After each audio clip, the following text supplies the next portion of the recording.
What's up, world?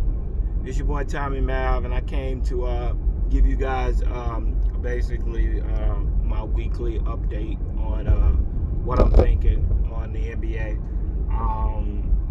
As for right now, what I really what's really in the news is the whole Blake Griffin trade. I want to talk about that. I want to talk about the Blake Griffin trade. I want to talk about the resurgence of the Nets and the fake resurgence of the Nets. And what else is going on right now? And pretty much that's it. So let me jump right into it. The first thing I want to talk about the whole Blake Griffin situation and why I think it's a great idea. Usually I'm not for, a lot of times people would talk, when they were talking about putting Kawhi with LeBron, I was like, it's not a good fit. When they were talking about putting, Chris Paul with LeBron, I was like, nah, it's not a good fit. Because they kind of do the same thing. But I have never seen a more perfect fit for LeBron than Blake Griffin. LeBron needs someone who is like him when he doesn't have the ball, right? So that means having two. He's not LeBron. He can't pass like LeBron, but he can pass. He can't shoot like LeBron, but he can shoot. He's like I wouldn't even call him, because it sounds like a slight when you say a lesser man LeBron, because it seems almost as if you're saying that somehow Blake Griffin is not a great player, which is not what I'm saying. Saying a lesser LeBron is almost saying like a lesser great player. You know what I mean? Like it's almost saying like everybody is a lesser LeBron if you're great. You know what I mean? Because LeBron's so good. Outside of KD and maybe Giannis, nobody is really on that level. You know what I'm saying? You have a lot of people like your Joel Embiids, guys of that nature. And I think that Blake Griffin is a really, really good player. I just think he's a lesser LeBron. He's not LeBron. LeBron does everything at such an elevated level that everybody seems like a lesser LeBron to an extent. But that being said, LeBron needs someone off the ball who is reminiscent of him, who can do the things he does. Blake Griffin, especially now that Anthony Davis is out and they're going to take their time bringing him back, you could really use a guy who can pretty much make up for both LeBron and Anthony Davis. He's not Anthony Davis in the sense that he's not as tall or as long as Anthony Davis is. He's also not the shooter and the dominant player that Anthony Davis is, but he is a dominant player. And you put him off the ball with a guy like LeBron, I think it will be a magic. I think LeBron. I don't know how much LeBron, because I really don't know what the relationship is between him and LeBron. To be totally honest, I don't know what their relationship is. It might be a bad relationship. Maybe LeBron doesn't want it. But if LeBron was open to it, I think it would work really well. I think Blake Griffin does not need the ball. He can play with or without the ball. He's like Anthony Davis in a lot of ways. He like I said, he's like LeBron. He's like a mixture of LeBron and Anthony Davis. He can play really well off the ball. He can shoot the three. I think he's shooting the three at 38% right now. Really good stretch four. He evolved. He's one of those guys that I was talking about a couple weeks ago that truly evolved their game. Like when Blake Griffin came in, he was really seen as a dunker, and he really evolved into a stretch four, which is gained to his longevity. Now, the problem I have, and the problem the Lakers may have, is he's very injury prone. But then again, he's injury prone because he's usually playing for bad teams. So it's like, is he injury prone, or his teams are really not that good? So he just doesn't really push himself. Who knows? It's kind of like Anthony Davis was kind of seen as injury prone. And he's not, and people are like, well, see, he wasn't injury prone, but then they come back. It's like, yeah, actually, he is injury prone. So it's like, we really don't know. You know what I'm saying? We don't know, but then again, it's not like you're getting much better with Anthony Davis right now. So, LeBron is having to put a lot of these games on his own. Now if you're talking about trading for Blake Griffin, no. I mean, you cannot. Why in the hell would I trade for someone that I know they don't want and they're not going to do anything with? So it's like, okay, they're going to buy him out, of course, and if they buy him out, and they can come to agreement on a buyout, then he's open and you can sign him for the league minimum, which I think in a lot of ways will fit what the Lakers are doing. Another good fit for him would be probably, as odd as it sounds, is the Brooklyn Nets. But he would never choose that because he would be too low. He will be too far down on the food chain. Like he would be like the fourth option. You know what I mean? I can't see that working for him. If he chooses to go to the Lakers, he would be the third option. You know what I'm saying? I think that helps because you can relegate Dennis Schroeder. Dennis Schroeder can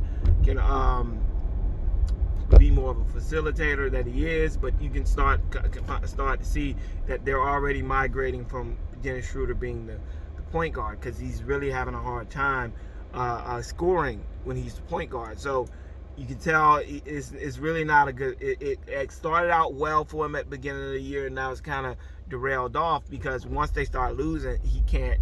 You know, he's not a terrible point guard. He's just not LeBron. So when you have a better point guard on the team, you're really only there. You know what I'm saying? You're only there cosmetically. Like on paper, you're the point guard, but when the team needs a bucket and they need to do that, they're gonna go to LeBron. So you're really not the point guard. So it's like it's kind of one of these things where it's like in crunch time, you're better off just being a 2, because then you can kind of work off LeBron and still run the point guard. Because really, I mean, there are no positions. It's like the whole thing with Kyrie saying he's gonna play 2 guard now. It's like, really, are you? Because it's not really a 2 guard anymore. Back when Jordan played, yeah, it was point guard, 2 guard. Everybody played their positions. But now in today's game, it's evolving. Nobody plays a position. Everybody guards everybody because you're allowed to play zone, and everybody pretty much if you can control the ball, you're the point guard. You know, like I said, you go to most good teams, the best player on the team is generally the point guard. You know what I'm saying? Whether he's playing small forward or not, when the game is on line, they pass it to him, and he either play makes or he isos. So it's usually just really they're the point guard. So it goes without saying on most great teams, the best player becomes the point guard when they need a bucket.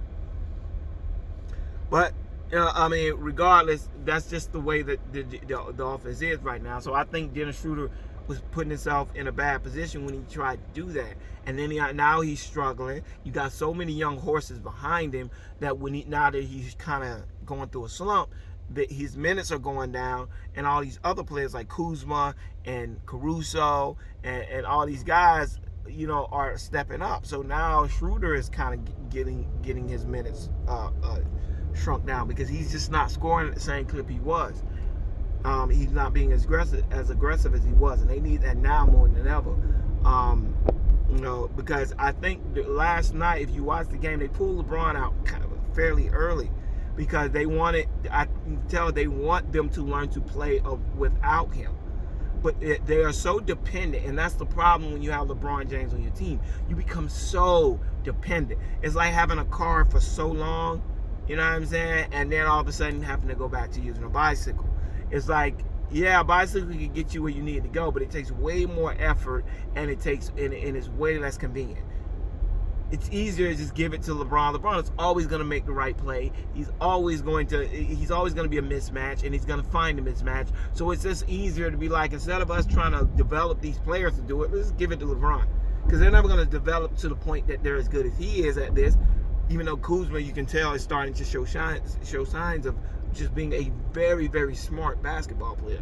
Like, Kuzma is a very intelligent basketball player. That's what people don't understand. The thing that make him and Caruso so good is not how many points they put up. That's why I always laugh when people get annoyed at him. Oh, Kuzma needs to step. It's like, dude, you don't even realize how many great things that man has done throughout the game. Like, people don't even pay attention to how many good things Kuzma does that nobody pays attention to. Yeah, they pay attention when Caruso does it because Caruso is not supposed to do it, right? He's not supposed to be as pivotal as he is, but he is. Kuzma is another one of those guys where you just every time they need a play, every time a play needs to be made, it's either him or Caruso that makes it. Outside of Anthony Davis and LeBron, of course. It's always one of those two because they understand the game on a level that makes them intelligent. Caruso reminds me so much of Manu Ginobili. It's crazy. If you go watch Manu Ginobili and how smart and how crafty he is as a basketball player, I see so much of that in Caruso, except Caruso is way more athletic than Manu Ginobili was. Kuzma reminds me more so of not Tracy McGrady. He used to play for Trailblazers. Brandon Roy. That's who he reminds me of before he got injured. If Kuzma was on any other team, he'd probably be averaging 30 because he's that good, and he'd probably be like 37-7. Like he would probably be somewhere crazy, and they'd probably be losing, but because he would probably have to go to a bad team. But he can fill the stat sheet up because he makes so many great plays. So you know what I'm saying? You got a guy like Kuzma, you know what I'm saying, and Caruso, who are just, they need more minutes. And it sucks that the first team is that great, but they need more minutes. And because they are such playmakers and they're such they're such good, they're as players, they're so talented that you almost feel like you're holding them back when you limit their minutes.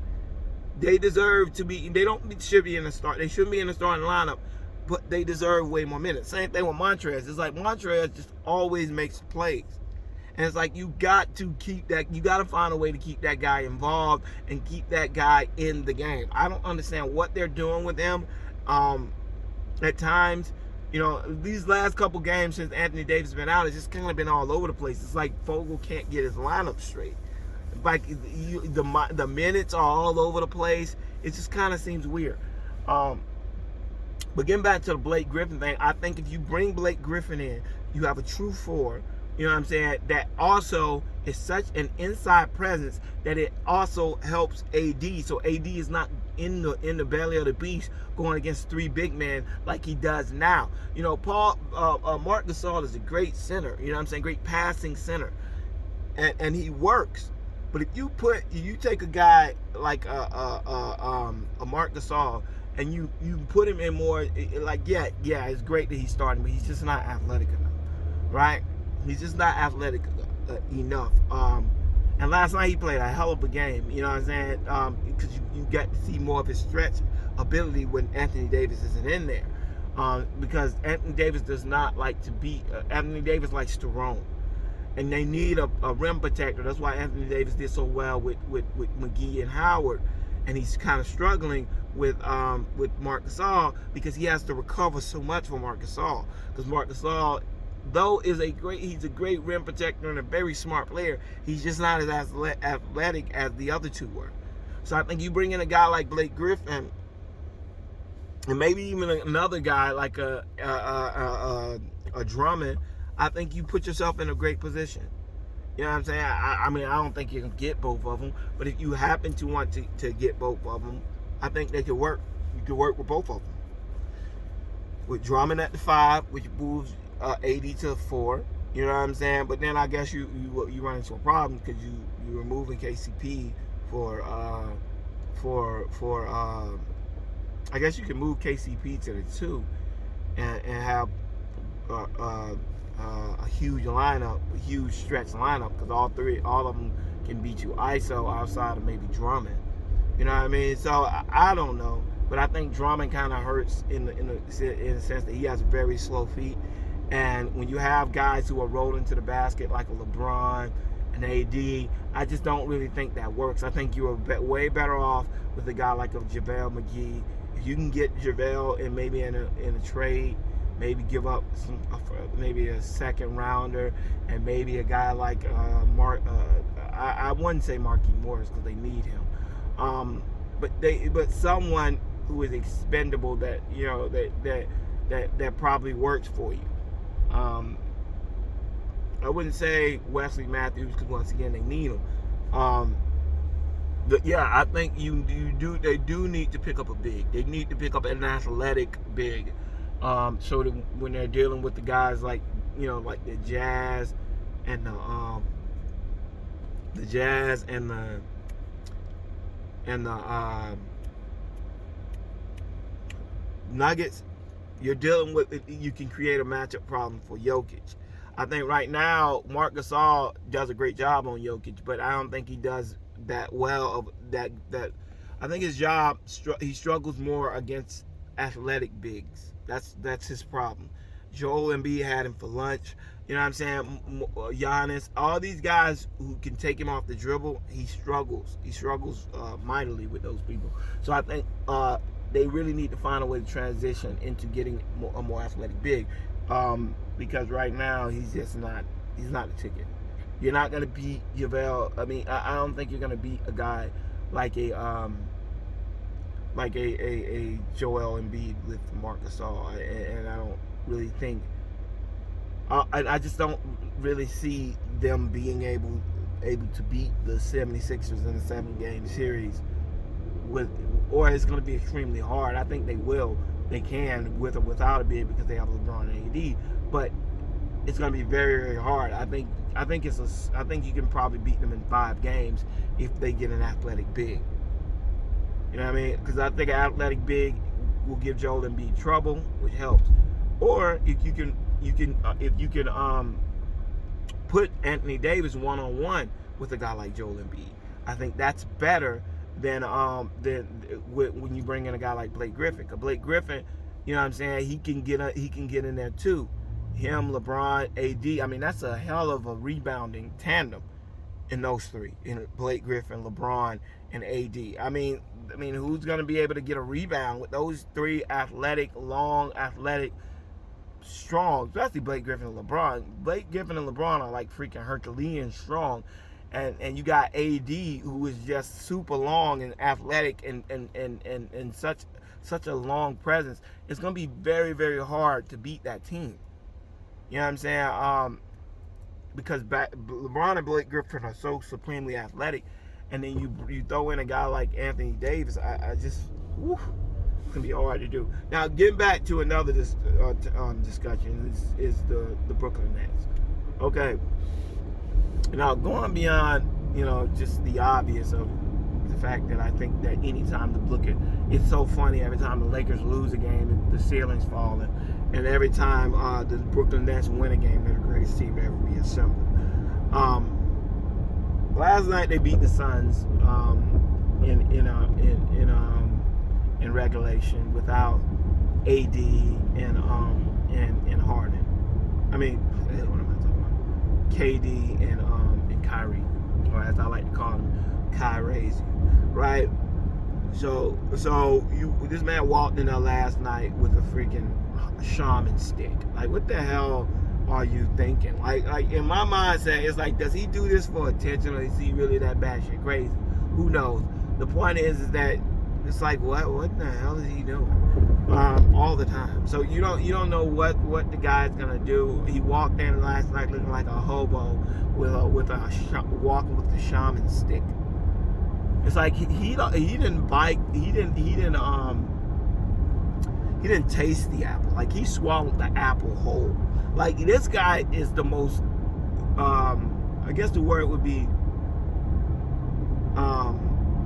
he is the most gullible person you ever, like, someone tells him something and he's like, oh, I'm Cherokee. I'm like, dude, I'm Cherokee.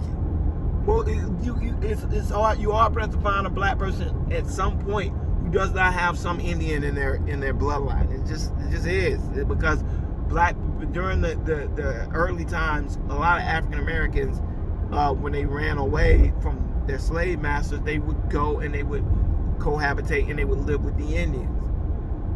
This is very common. So it's a lot of, like, when you see black people from America, they tend to look slightly different than black people from Africa. You know why? Because we're mixed with a lot of different things, and one of the main things we're mixed with is Native American. A lot of us are Native American in our genealogy, in our DNA, because we have I've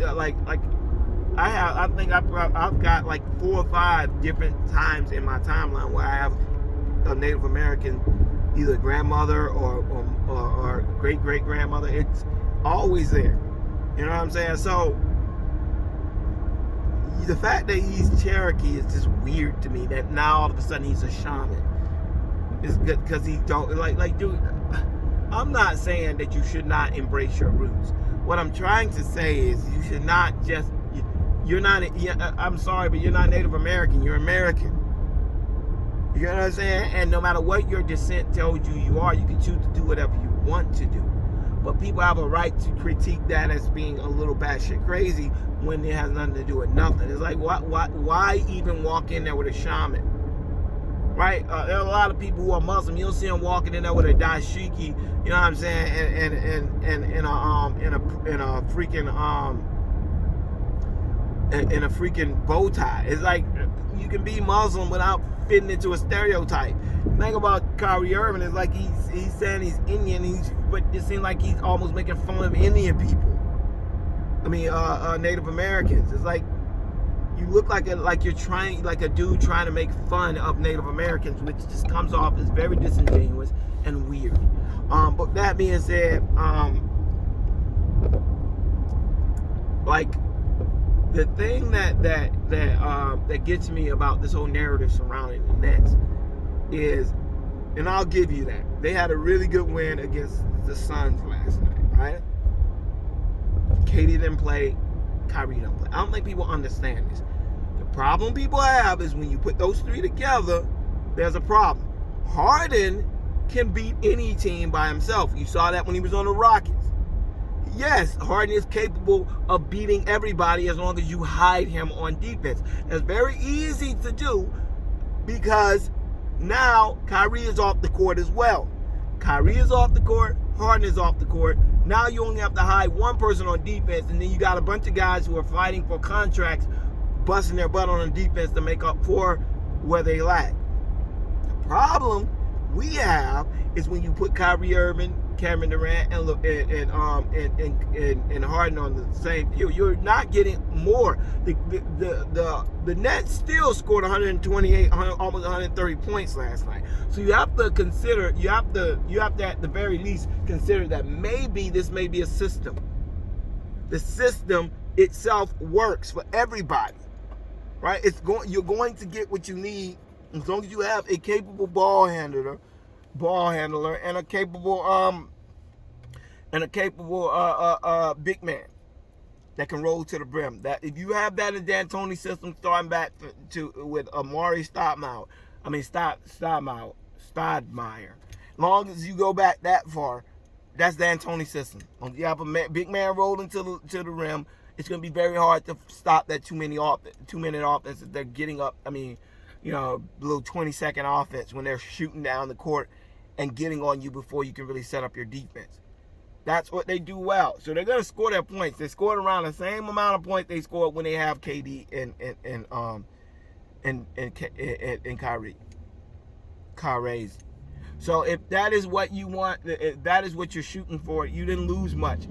So when I tell people, I don't care about how well they play by themselves, because we all know Kyrie, and if you can make up and hide those two, it can make a big difference. But when you take those two out, you take a guy who is as slight a frame as Kevin Durant is, and you put him at the 4, in which he's already, Kevin Durant offensively, yes, is 7 foot. But defensively, he's slight and small. You cannot put him at the 4. All right? He's really more of a defensive 3 than he is a defensive 4 or 5. Yes, he can come over and recover and make up and block shots and make up for a lot of the defensive problems that they have. But if you think that Kevin Durant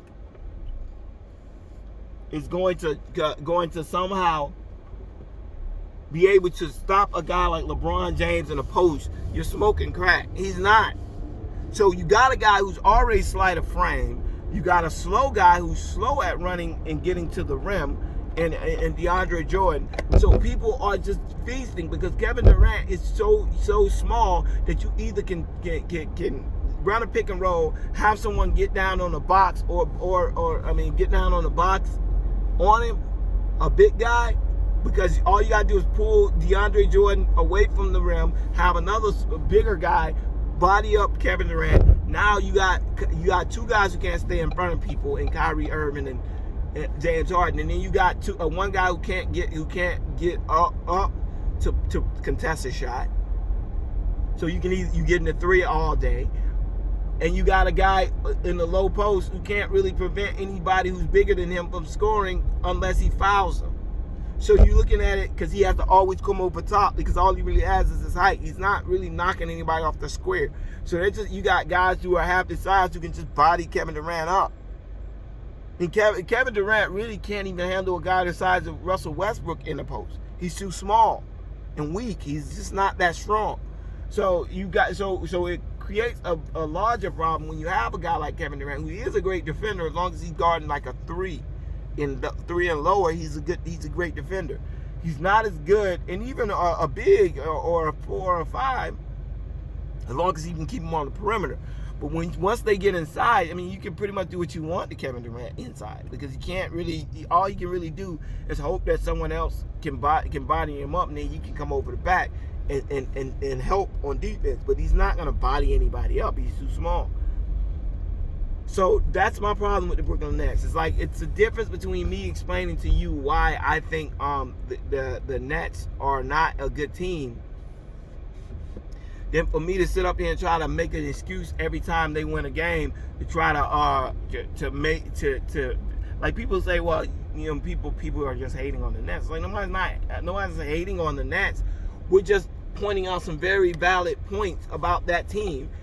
And even though they can go out there in D'Antoni's system and put up a lot of points, there's not gonna be a situation generally where they're gonna just be scoring at will like that. Nobody's just gonna be sitting back like, go ahead, do your thing. You're gonna run into better defensive teams, right? The Suns were a very good defensive team last night, and they won. They scored 128 points. The Suns also scored 124 points, but the point about it is when you're running that fast offense, you're going to do that until you run against a very good defensive team. I'm not talking about a very defensive team, good defensive team like the Suns. You know what I'm saying? When they have a very young interior player in DeAndre Ayton, and even though Chris Paul is a great defender, he's undersized. You know what I'm saying? And DeAndre Ayton's very young, so they're talented to be young, but they're not the Lakers. They're not the 76ers with 7 foot Ben Simmons at point guard and a 7'2", 7'3" Joel Embiid at center. Tobias Harris, another 6'10", 6'8", somewhere between 6'8" and 6'10" guy who can kill you on the offensive end and still guard you up on the defensive end. You had another guy who's another 6'8", 6'6" to 6'8" guy, and Danny Green, who's a 3-and-D guy. I mean, they're looking down the barrel of a shotgun. You know what I'm saying? And they're thinking they're just going to outshoot everybody. It's like you don't have the guns, because they're going to be able to slow you down offensively because they're so long and athletic. You, on the other hand, cannot slow them down. The 76ers are going to give them the business. They cannot, with their present constructed offense, they cannot compete with the 76ers. They just don't have the guns. They don't have the horses. If you think you're going to be scoring like James Harden, Kyrie Irving is going to be walking in the threes with Ben Simmons on him, you smoking crack. He's not. If you think he's going to be walking in threes when they can you switch and it doesn't matter who you switch onto, you're still looking at a 6'6", 6'7" athletic guy like on the Lakers. It's like it doesn't matter. You can switch all you want. You end up in a bad. Most of the time, no matter where you switch, you ended up in a pretty good matchup for the Lakers. They're long and athletic. The 76ers are the same thing, long and athletic.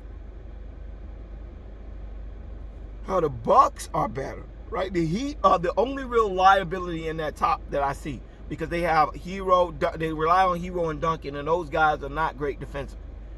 When you look at the Nets, they're like the Heat to me. They can beat any given team on any given day, but they also can lose to any given team on any given day, because that's the gamut you run when you're an offensive team who really plays no defense. Because it turns into a shootout every game, and you're not going to outscore everybody. That's why they have 2 games where they get outscored by the worst team in the league. Then they have another game where they beat the best team in the league because they can outshoot them in a given game. So they always have a chance of winning. If the other team shoots bad enough, they can recover and make up for those things, unless they're playing a great defensive team, which they have yet to really play. The Boston Celtics were a good team, but they haven't played them when all 3 of them were together with Kemba Walker. So it's like, it's one of these things where people have to understand that it doesn't work like that. You know what I'm saying? You can't just go out there and saying that people are great because they score a lot of points.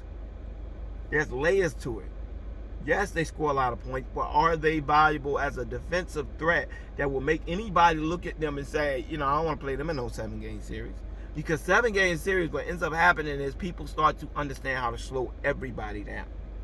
The problem is that that's why they say defense wins championship. Offense is great in the regular season.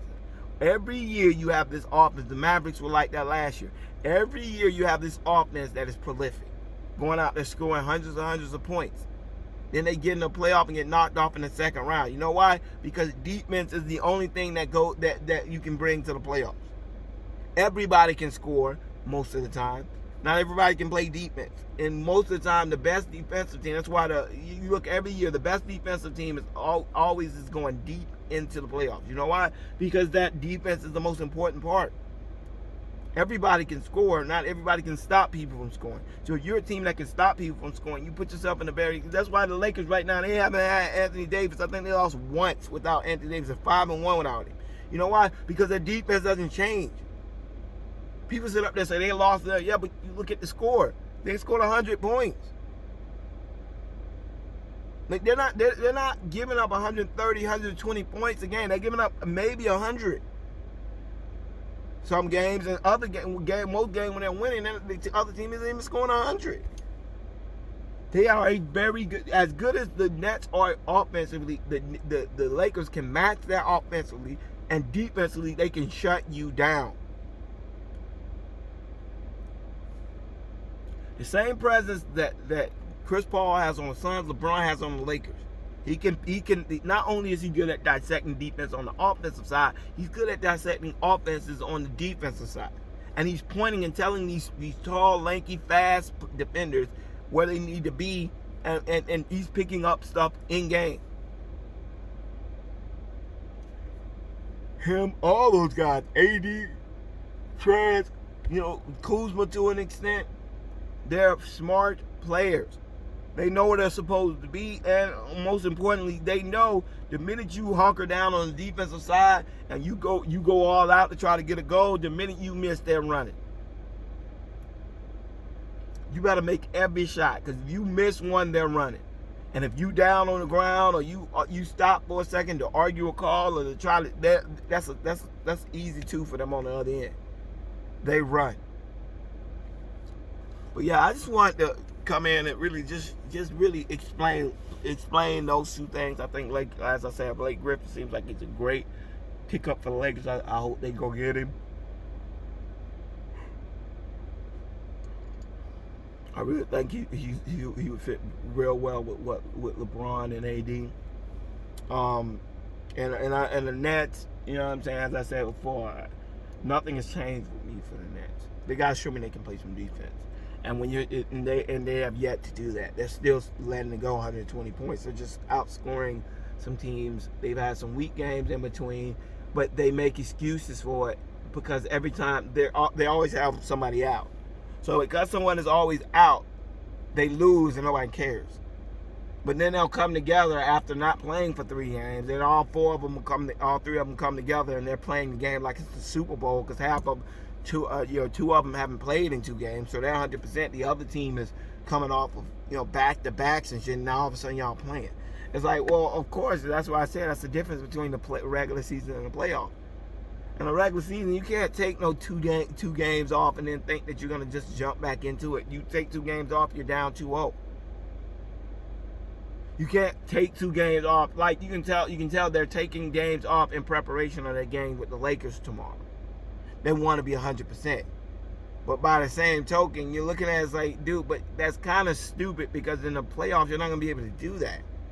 You're not going to be able to just take a game off and be like, I'll give this game up.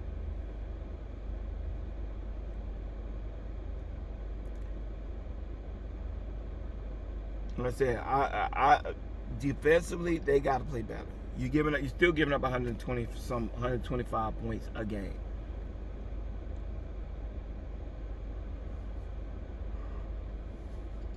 You definitely need to fix that.